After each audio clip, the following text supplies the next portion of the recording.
So yeah, can you start? Yeah, go. Yeah, Peter, nice to meet you.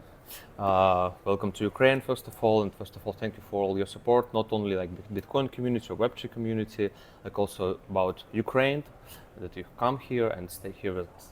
So I want to speak a little bit about your career, about your opportunities, about your projects, and about HBO films. That nonsense. Yeah. And first of all, I know that you start interest in Bitcoin community when you was a teenager. Yep. You communicate. Specifically not the Bitcoin community, which didn't exist then, but the general sort of privacy tech community. Yeah, like cryptography. Yeah, freedom tech is a way to put it. Yeah. Okay. So do you remember the day when you first heard about cryptography? When you found? Oh, that was so long ago. I mean, I could not go tell you exactly. Also like being a teenager interested in a lot of different stuff in science. God knows when I actually heard about cryptography for the first time, but the first cryptography project I would say I got interested in would have been the Freenet network, which at the time, which was a data publication network. So the idea is it lets you publish data in a way that's very difficult to go censor. Of course, as interested as I was in that, that was the thing that also made me realize that digital currency was important, because politics requires money. You don't really have freedom of speech unless you also have freedom of money, because without money, speech doesn't really do you anything. Okay, so I know that you communicate with Finney, Adam Black when you was teenager. How it was? Like you was a teenager, they were big guy. I've never been someone who cared for celebrity. Like the whole celebrity culture stuff just seems nonsense to me. So, how I wound up talking to Adam Back, and I believe I probably would have known who he was at the time, but it was via the Freenet project. People then sort of splintered off and tried to create other things. One of those other things was just a mailing list called the Blue Sky mailing list, which is just for discussion really about things related to Freenet but weren't actually Freenet. And one of the things discussed there was just the idea of digital currency. Like I said, it was pretty obvious to a lot of people. If you want to have freedom of speech, you got to have freedom of money. If we can cut you out from the economy, your speech is irrelevant. Yeah. So that just seemed like an obvious thing to try to invent.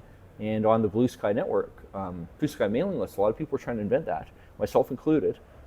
And Adam Back was just one of the people there. Hal Finney was just one of the people there. My interactions with them were really as peers talking about the potential of these things. Okay. I've had someone point out to me that I might have been one of the first people to publicly say that you could create a currency through essentially a graph, or in more layman's terms, a chain of digital signatures saying that money moved from one place to another. It's kind of an obvious idea if you have that problem, but apparently I might have been early enough. I might have been the first person to actually explicitly write it down, which is kind of funny. But what I would say is, on that mailing list, none of us came close to inventing Bitcoin. It was actually kind of frustrating looking at it in hindsight, because we had all these ideas, but we just keep on kind of going into rabbit holes which are in the wrong direction. And it's one of those things where it makes me think Satoshi is probably someone who didn't have a normal background in cryptography, hadn't read much about it, probably wasn't on that mailing list, because we kept on going down the wrong rabbit holes. Bitcoin's one of those things which is sort of so simple. Once it's invented, you just think to yourself, fuck, I should have thought of that. But someone has to have that flash of inspiration. Okay, so you told about the freedom of Bitcoin, and I have a question about how has the Web3 community, Web3 education, the idea of Bitcoin is idea of Bitcoin still moving to the right direction for now, like it was in the beginning, or now it's just a speculation, the price, the trading on? Well, Bitcoin's security model at the moment depends on it being valuable. Okay. Like, why do miners mine blocks? Well, because Bitcoin's valuable. So if Bitcoin didn't have speculation, Bitcoin didn't have investors, Bitcoin would not work. Also, from the point of view of a currency that you want to go use, to go buy and sell things, you have to have people who want to hold it. Because otherwise, how do you keep the price up? Like, the more we have people interested in holding Bitcoin as a store of value, the more useful it can be as a medium of exchange. And of course, if you had a cryptographic method to say tie Bitcoin to the US dollar, this would all be very easy. But that's impossible. That's mathematically impossible. You just cannot tie a decentralized thing to a centralized thing. Yeah. There's just no way to do it. Yeah. Okay. So the most interesting part, I think, for all our subscribers about HBO film money ethics. So first of all, why you think people like interested to know who is real Satoshi Nakamoto? Why people fascinated for this? People like a mystery. I mean, you know, and in the Bitcoin community, I think there's a sort of ethos, at least parts of the Bitcoin community, there's an ethos of privacy. I mean, people kind of have that cypherpunk ideas that anonymity is a good thing. People should have the right to choose whether or not their identity is revealed. And among that part of the community, finding Satoshi is, first of all, kind of a joke. You know, people don't take that stuff seriously. And secondly, it's seen as unethical. You shouldn't try to find Satoshi. Satoshi obviously didn't want to be found. So there's no reason for you to go try to find them. Let them be. They gave this gift to the world, and the most important thing about Bitcoin was that the identity of the creator did not matter. And that's so different from the systems that came before, where the identity matters absolutely, because that's the person running it. Okay. Yeah, so like maybe in your vision, the Satoshi anonymity is a benefit for Bitcoin, right? Or is the best thing for Bitcoin is if Satoshi's never found. Now, if Satoshi's found, it's not really that big of a deal, but it is better to go have that inception where it really is just a math protocol. And I got to point out that, you know, in a sense, Bitcoin was invented, but the mechanism of Bitcoin, the chain of blocks, the proof of work, you know, that's such a fundamental mechanism in computer science. It's like a math discovery. That part of it was discovered. And I got to point out, if Satoshi hadn't created Bitcoin, there's a really good chance someone else would have created it later. When you actually look at, you know, the history of cryptography and what was available at what times, Bitcoin was created relatively close to when it could have been created. You know, if you'd created Bitcoin in, say, 1995, the cryptography you would have picked would have been broken, and Bitcoin would have died. If you'd created Bitcoin in, say, 2005, well, you know, computers weren't very fast. You're not really going to do enough transactions per second to make it viable on a big scale. You would have had a lot more debates about block size at best, or maybe it wouldn't have worked. But 2009, that's getting to the point where all the requirements for Bitcoin to exist, and you have a chance of making it. And of course, since then, since 2009, computers have gotten a lot better. You know, we now have SSD drives. We now can re-index terabyte worth of transactions pretty quickly, and that's a very important thing for Bitcoin, that anyone can run a node. And like I say, if Bitcoin hadn't been invented in 2009, maybe it would have been invented in 2012, 2013, 2014. Okay. Yeah, that's like a point of time. So it will invented, but yeah. And do you think the Satoshi is like one person, or it's a crowd? Very likely to be one. Bitcoin's not that complex. You know, the underlying protocol is simple enough. One person absolutely could have made it. You know, would have had to be a reasonably competent programmer, and Satoshi definitely was, by normal standards, a good programmer. You know, there's this myth going around that Satoshi was a bad programmer. That's nonsense. Satoshi was a very competent programmer. But you know, the thing with secrecy is it's so much easier to keep a secret if only one person knows it. So, very likely it's just one person. And like I say, if Satoshi hadn't made it, we probably would have had Satoshi 2.0, 2013, and probably again one person. Yeah. So when the first the film was like released, so how did you react when you first saw the film and you learned that you were the main candidate of Satoshi's? I mean, you got to understand, like, Bitcoin is like the fourth thing in my life that I've done that has gotten me contact with mainstream journalism. And even within Bitcoin, like, the block size debate was already this huge thing where I was interviewed by quite a lot of mainstream journalists, you know, not in that short a period of time, but, you know, overall, while it was sort of an order of magnitude bigger and sillier, really, than other stuff I'd been involved in, it wasn't that surprising to me. Certainly, I didn't expect the documentary to go in that direction.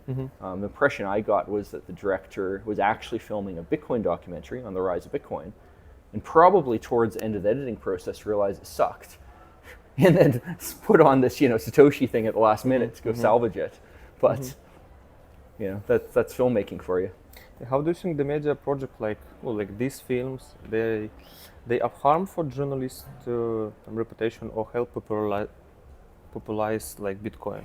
So it like good or sorry, say that again. yeah? Do you think media project like this harm journalism reputation or help popularize Bitcoin? Oh, it certainly harmed journalism reputation. Okay. I mean, you know, there's this famous moment in that film where I basically say something along the lines of, you know, like if you put this documentary, everyone's just going to laugh at you. You know, something along those lines. And like I knew that was true.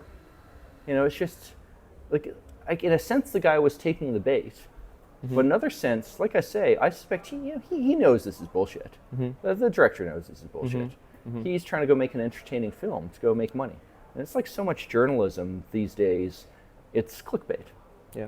It's trying to sell a story, get views. It doesn't have to be accurate. And I was kind of lucky in that the way I dealt with it was I did reply to all the journalists who asked me questions, and I explained to them how, no, this is just nonsense. And the film skipped over completely obvious lines of evidence and also straight up misrepresented stuff. I mean, a good example being, you know, that whole gotcha moment where I'd replied to Satoshi and, oh, you know, actually you'd like logged in with your other account. It's like, dude, at the time I was using a pseudonym on that website. Why on earth would I have an account under a pseudonym, later change it to my real name? Yeah. Like, it just makes zero sense. Yeah, of course. And I know the director knows this. He's not dumb. He's a very smart guy. He's very good at making films. Yeah. But he didn't have a film that was working, so he made stuff up. Yeah, so we don't know, but maybe he bet in the poly market something.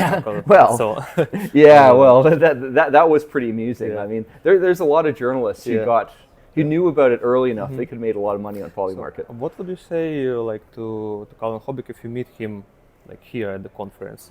Is there any chance to second part of film like this?